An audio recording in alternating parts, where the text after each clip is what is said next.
And you and I tremendous have gap in very, very understanding different here. ethical frameworks. No, but what you don't know what your ethical framework is because you don't understand what I'm saying. You would say, I'm pro-slavery.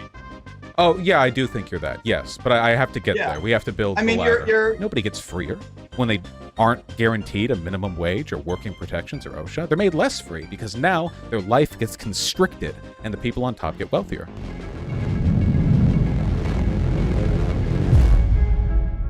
We want teachers to be subject to market forces. It's one of the reasons why there are some societal benefits that could come with the various forces that would drive up the wages that teachers earn. What forces? If there was, what would you do? If there was greater competition for teachers. But there's a teacher shortage. Secondary education. There's a shortage of teachers. Shouldn't their wages be skyrocketing? There's a shortage of them. Well, it's the reason that teachers' salaries are as high as they are. I'm just suggesting that if there were greater competition, because there isn't much competition. They're not high. They're very low, and they're low despite a teacher shortage. It seems to be another instance in which your market forces teacher wages if there were greater competition for teachers. Does it ever give you pause that your hypothetical market forces don't actually seem to exist in the real world, and you always have to explain away why obvious instances of a market failure don't represent your beautiful I'm sorry, there's a market failure. Do you know what those words mean? Yeah, a market failure. Describe to me the market failure in teacher labor markets. Sure, I'd be happy to describe it for you. A market failure in this case would be the fact that, in spite of the fact that there's a teacher shortage and teaching is an objectively necessary profession, the market forces that provide incentives for teachers to sign up and become employed are not operating in such a way as to address the shortage. This teacher shortage has been going on and getting worse for decades now. So the market is failing to fix the problem in this sector, in spite of the fact that, again, all right, that's not what that's not what the words market failure mean, but at least now I know what you're talking about. No, the labor market for teachers what does market failure mean then? Sure. Just so I know. Yeah, market failure means that there's something that happened in the market that prevents it from clearing. That there are, in this particular case, for example, it would mean there's a whole bunch of teachers, but they can't take the jobs because maybe some law kept them from taking the jobs, and therefore the shortage continued. For some reason, supply and demand just broke down and didn't functionally operate. I just Googled it. A market failure refers to the inefficient distribution of resources that occurs when the individuals in a group end up worse off than if they had not acted in rational self-interest. So given the fact that, in spite of the fact that it is in society's rational self-interest to have a fully employed staff of teachers, and we don't have enough teachers, and also the teachers are dramatically underpaid, and this isn't changing, it would seem like, in this case, the individuals in this group are ending worse off because the system forces at play are simply Who is the group that's worse off? Well, I suppose in this case would be all of us, but also the unemployed teachers. No, that's, again, no, that's not what market failure does not mean that the world does not work the way that Vaush thinks it should work. Wait, no. It's not working the way you're saying it should have already worked. You're saying that I'm saying the market works the way it works. I'm not making an interesting statement. I agree tautologically the market works the way it works. I'm just saying it doesn't work the way you think it does. Because in your logic, a lack of teachers would lead to them being paid more. This is classic supply-demand stuff. And yet it hasn't. What is causing this problem? Could it be that things are more complicated than Econ 101, and in reality there are other forces that conspire to keep people poor and miserable outside of just supply line graphs? It is not economically rational to have a system where there is a teacher shortage. The teachers are not being coerced into either taking the job or not taking the job. So wait, hold on. Wait. So we're coming up against the fundamental misunderstanding that you have over economics, all right? People who become teachers. School me. Teachers. Please. I'm happy to. People who become teachers do so because they want to teach, not for the wages. Nobody becomes an elementary school teacher for the money. That's insane. Nobody does that. Nobody does it for free. First of all, that's not even true, because there are tons of people who work in subsidiary or side economic groups or do volunteering who would happily teach for free. But leaving that aside, yeah, we need to pay people to do that, and there are plenty of people who become teachers because it pays pretty good and you get the summer off too. No, Being a teacher does not pay good, one. Two, people need to pay rent. So this is the element of coercion that I would argue is present in getting any job in a market system that we have right now. Is that okay? That's not what the word coercion no, means. wait, no, it's not. Wait, stop. It's not. It's not what the word coercion means to you, because your definitions are wrapped up in a cult-like understanding of economics that has nothing to do with the real world. Coercion is just any time you're pressured into doing something. If you're being pressured by the state or being pressured by the fact that you will starve to death if you don't do a thing, those are both forms of coercion. If you want to argue... So you're suggesting that our entire economic system is coercion. You've got it. And as a libertarian, if you disagree with me on that, then you're faking it and LARPing. Because any libertarian would agree with that statement right there, because I'm sorry, did you say LARPing? Yes, because you should believe, if you're consistent in your ideology, that all of this is coercive because government regulations set up market forces in a way that interfere with the natural functionality of the market. You arguing that this isn't coercive and that the market is working as intended with our teacher shortage is a failure not only in my ideology but yours, which makes me wonder again what kind of libertarian you are. Why should I, a taxpayer, be funding a private... Why? Why should you be funding a public school? Because it's a public school. Because it's part of the government that I pay taxes into. Why should those taxes go? Why should your government... Right, you give money to your government to provide a service to your community. Uh-huh. Why should your government be precluded from hiring anybody that it thinks would do a good job? You don't require it to only hire public sector garbage men. Because I don't want... Yeah, wait, hold on. I disagree with that. I hate that. I don't like the fact that the government contracts services out. But for public education, this is a different issue, because if you're like contracting garbage men, it's like, okay, whether they're public or private, they're going to get the garbage. It's kind of like they do the job or they don't.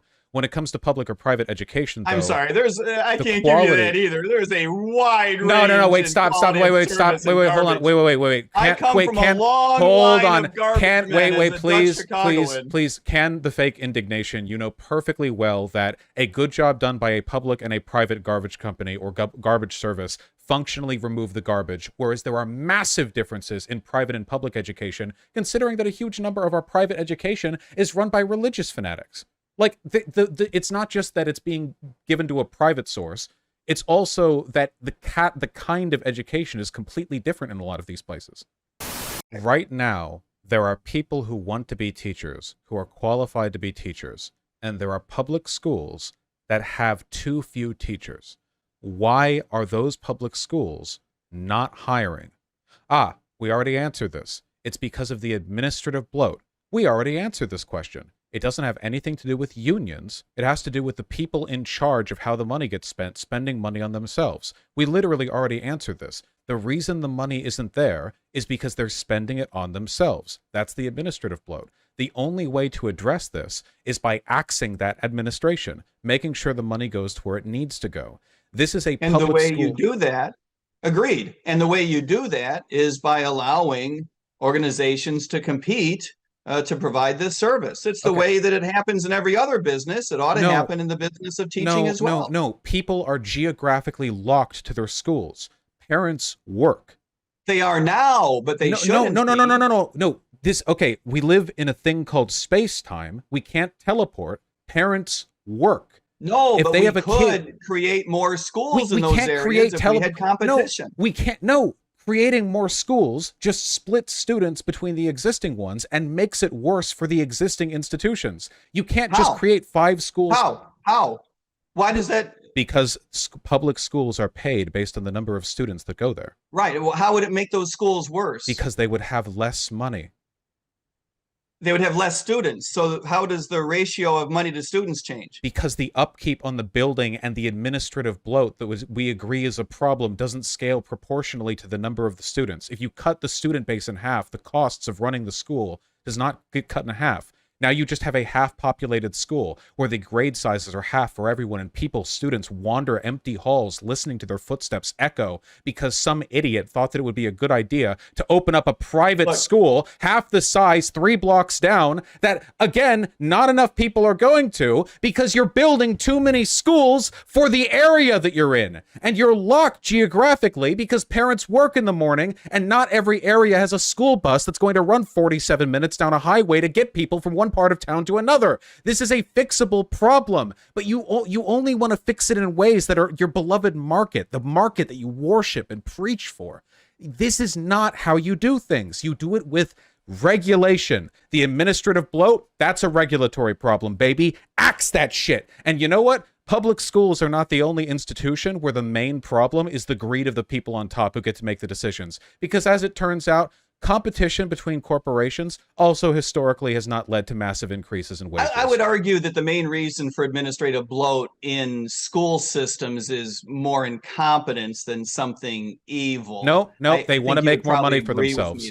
The administrative bloat is just the administrative state, the regulatory system, wanting to make more money for itself. What are workers paid at Target and Walmart, the two primary competing big box stores in the United States? By the hour? Where are we going? Help me out. How much are they paid? Throw me an answer. So how much are they paid? They're competing. They're competing on a huge scale. The amount of money going on between Target and Walmart exceeds that of like European medieval wars. Right, I mean, they are an excellent example of organizations that are run ruthlessly efficiently. Those people don't have much bloat in them at all. Oh, really? Except for my point. Oh, really? So there's nobody who works at Target then who's getting paid a lot of money? No bloat? Not even at the top?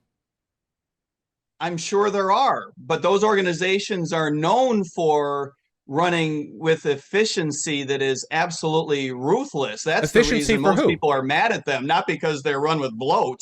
Efficiency for who? I'm sorry, you and I were just discussing administrative bloat, were we not? Yeah, here, hold on. Wealth of Walmart and Kmart. Family. Hold on. It's Target. Hold on.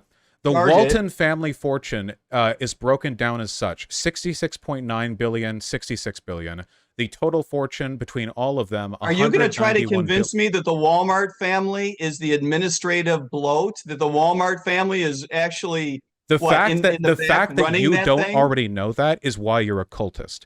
Yes, 191 billion to one family. That's worse than any administrative bloat in any public system in any country on the planet.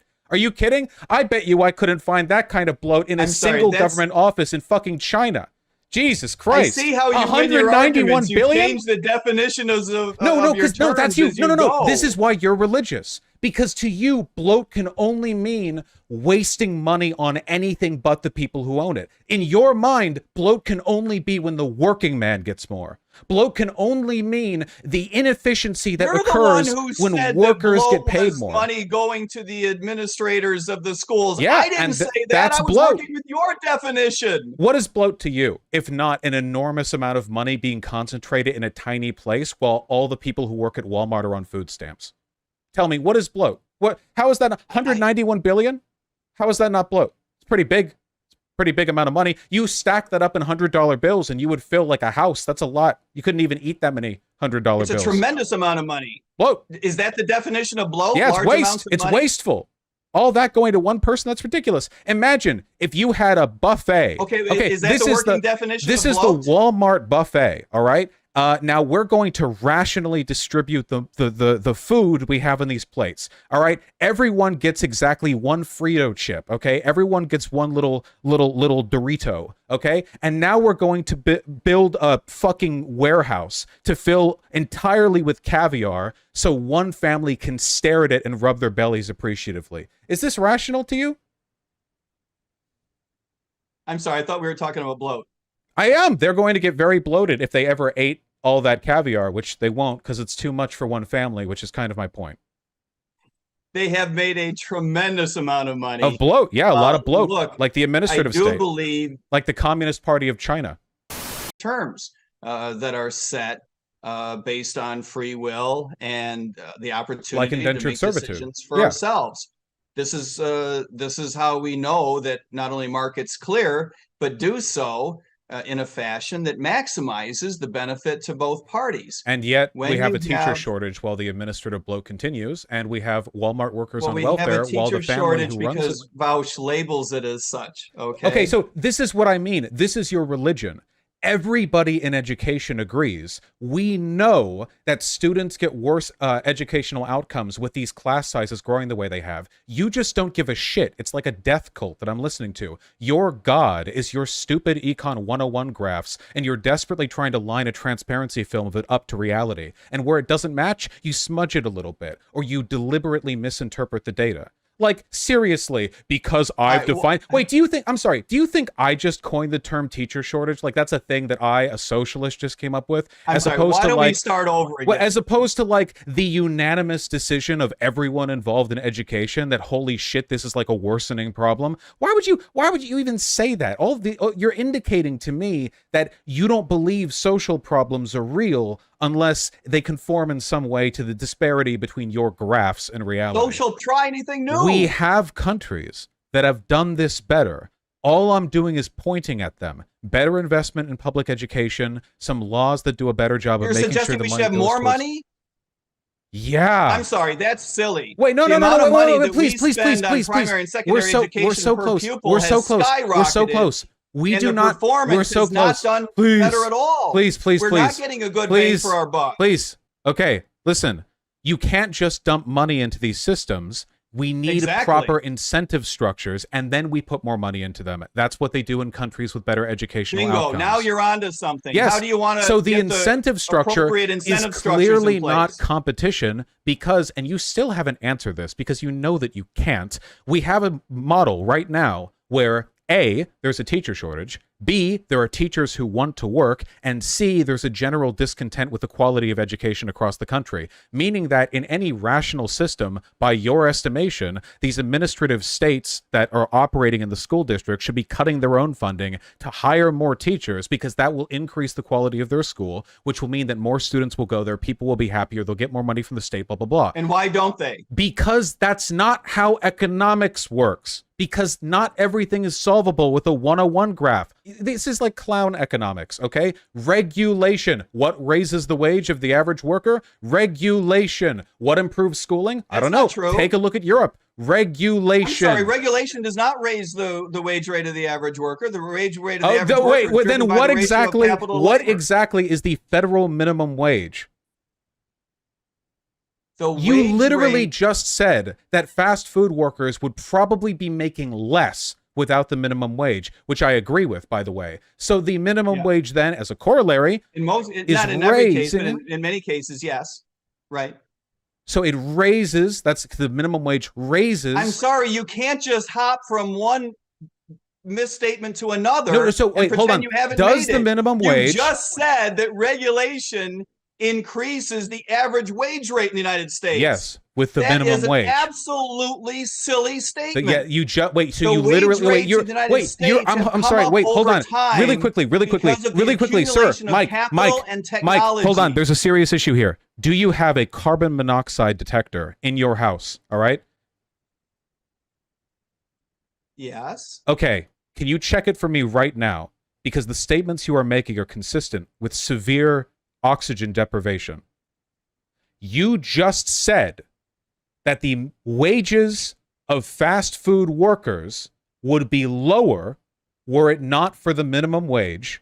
And I am agreeing that a regulation, if you want to check how many workers in the US are paid at or within $1 of the minimum wage, which is a huge number of them, you can. It's a significant percent. If we are in the agreement then that without the minimum wage they would be paid less, then the corollary argument is that yes, that regulation, the minimum wage, does in fact increase wages. You seem like a nice fella. You seem like you mean well. If you can imagine all the wages in the US and then we get rid of the minimum wage all across the board, it's all free now, okay? Would people's wages, on average, go down or up? And follow up, why the fuck would they go up? Like a corporation would go, oh, this tech worker who we pay $25 an hour, we no longer have to pay him a minimum of $7.25. I guess we'll pay him $30 an hour. Why? What would it go down or up? For those individuals who are directly affected by the minimum wage. Okay. Let's be clear, because I know you like to, in a minute from now, you're going to say that's not what you said. Okay. For the people who are affected by the minimum wage law, if you were to get rid of the minimum wage law, for many of them, their wages would go down. Okay. So they would just starve. Is that what you really believe? Well, considering that people can barely afford rent and groceries on minimum wage, and then they would then be paid less than that, yes. Okay. You have to buy the food. Yes.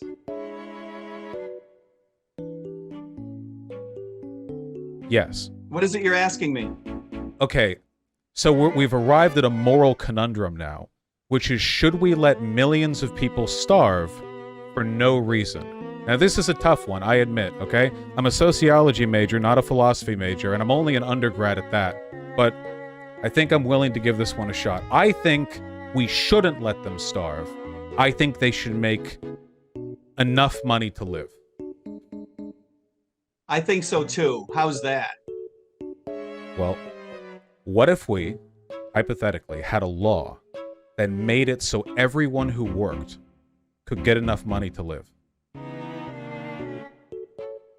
That would be interesting. There can be no such thing, but that is a very interesting little idea. How can that not Oh, I'm sorry. Did I hurt your feelings? No, now I'm wondering if my carbon monoxide is right. Just how can there are literally countries that have this, including the United States, in the form of a minimum wage. How can we not do that? If you were to take away the minimum wage, you would increase employment or decrease employment? No. I asked you, why can't we just guarantee everyone who works gets paid enough? Well, you can increase the minimum wage. You can certainly do that. You can increase it as high as you want. I don't know what the logical reason would be that you would stop it at $12 an hour or stop it at $15. I mean, why wouldn't you go to $20 an hour? Yeah, why not? It's 15 here in Seattle, and people are still struggling to make ends meet. Why not 20? Exactly. So why don't we make it, I don't know, 30 seems reasonable to me. Sure. Okay. Okay. Well, all right. Well, I'm glad we came to a consensus on this.